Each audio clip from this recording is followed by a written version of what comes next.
Se você não tem nada para esconder, por que não me deixa invadir sua propriedade? Esta é a Visão Libertária, sua fonte de informações descentralizadas e distribuídas. É inegável que vivemos em uma sociedade distópica, onde a tirania parece reinar sem ser contestada. Em momentos como esse, torna-se essencial expor as necessidades dos direitos individuais, esses que são derivados dos direitos naturais.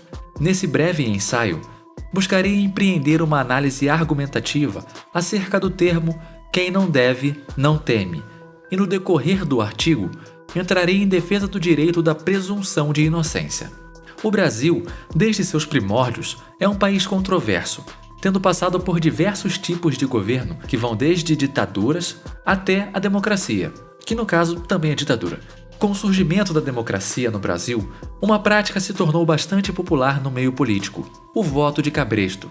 Tal prática era mediada por pessoas de alto escalão, denominadas coronéis, cujo objetivo era impor à população suas vontades, obrigando-os a votar em um determinado candidato, pois caso não o fizesse, estariam passíveis de punição. Esses grupos coagidos a votar junto ao coronel eram conhecidos como curral eleitoral.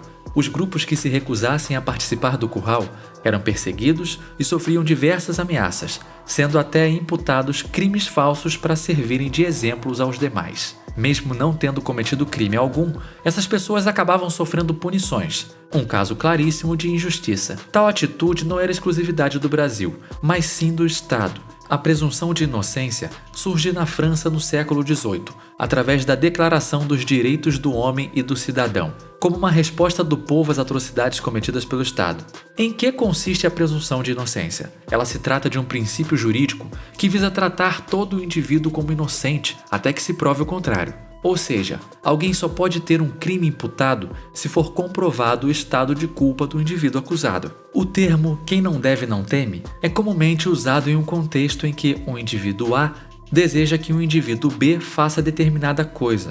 Caso o indivíduo B se negue, então é enunciada a famosa proposição: "Ora, indivíduo B, mas quem não deve, não teme". Esse termo tem grande participação principalmente em discussões que possuem relação com a privacidade individual. Porém, essa proposição possui uma natureza capciosa, isto é, sua natureza se trata de uma enganação para prender seu interlocutor em uma armadilha argumentativa. Caso o indivíduo B acate a incitação do indivíduo A, ele estará abrindo mão de sua vontade individual e seguindo os desejos do indivíduo A. Caso o indivíduo B recuse, ele cairá na armadilha e se declarará temeroso de algo a qual teoricamente está devendo. Em ambos os casos, o indivíduo B estará fazendo a vontade do indivíduo A sem obter a oportunidade de contestação. Isso parece uma tática perfeita, mas há um equívoco gravíssimo nesta lógica. O indivíduo B acaba de cair em uma falácia do grupo dos complexos, pois esta proposição contém pressupostos dos quais não foram informados ao indivíduo B e que foram respondidos previamente pelo indivíduo A. Deste modo, o comprometimento do indivíduo A para com as suas premissas passa para o indivíduo B de uma forma implícita. Dissecando a proposição "quem não deve, não teme", podemos chegar a duas proposições interrogativas. A primeira seria "alguém deve algo?" e a segunda seria "se alguém deve algo, temeria?" Essas proposições poderiam formar diversos resultados, como por exemplo, quem deve, não teme, quem não deve, não teme, quem não deve, teme, etc. Percebe-se então que o indivíduo A escolheu a opção quem não deve, não teme como verdadeira, sem justificativa alguma. E caso uma justificativa exista, ela não foi anteriormente apresentada. Supondo que o indivíduo B conteste a alegação formulada pelo indivíduo A, utilizando, por exemplo, o termo "quem não deve, teme", nesse caso, ele poderia recorrer à história para formular a sua defesa do termo, utilizando como exemplo prático o voto de cabresto. Nada justificaria mais essa afirmação do que uma época em que as pessoas não deviam nada e mesmo assim eram obrigadas a dar satisfações aos coronéis de forma coercitiva. Nesse caso, recai sobre o indivíduo A o comprometimento com o ônus da prova. Cabe ao mesmo indivíduo explicar o porquê dos seus pressupostos confirmarem exatamente sobre a conclusão "quem não deve, não teme". Para essa proposição poder ser realmente eficaz, Seria necessário também que o indivíduo A provasse que o resultado "quem não deve, não teme" seria o único e exclusivo resultado de seus pressupostos. Mesmo em um contexto com uma plateia, esse termo continuaria sendo uma falácia. Para demonstrar essa afirmação, vamos introduzir o indivíduo C como plateia. O indivíduo A perdeu sua pipa e acredita que ela caiu na propriedade do indivíduo B, porém, não possui certeza. O indivíduo A vai à propriedade do indivíduo B e pede para adentrar a fim de verificar se há alguma pipa. Entretanto, o indivíduo B afirma que a pipa não está em sua propriedade, pedindo para que ele se retire imediatamente. O indivíduo C, que é amigo do indivíduo A e observou toda a situação, exclama: "Deixe-me entrar. Quem não deve, não teme." Tanto quem perdeu a pipa quanto seu amigo concordam com essa afirmação. Então, o seu argumento passa a ser: o indivíduo C concorda comigo, deixe-me entrar. O exemplo acima é um típico caso da falácia argumentum ad populum.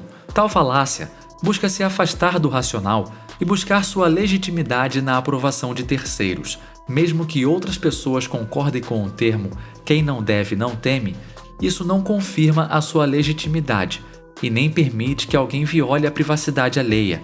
A privacidade dos indivíduos está sendo bastante questionada de forma inquisitória, pois o Estado deseja ter controle total sobre todas as suas ações, iniciando uma empreitada para que as pessoas que não desejam abrir mão de sua privacidade recebam a reputação de criminosos.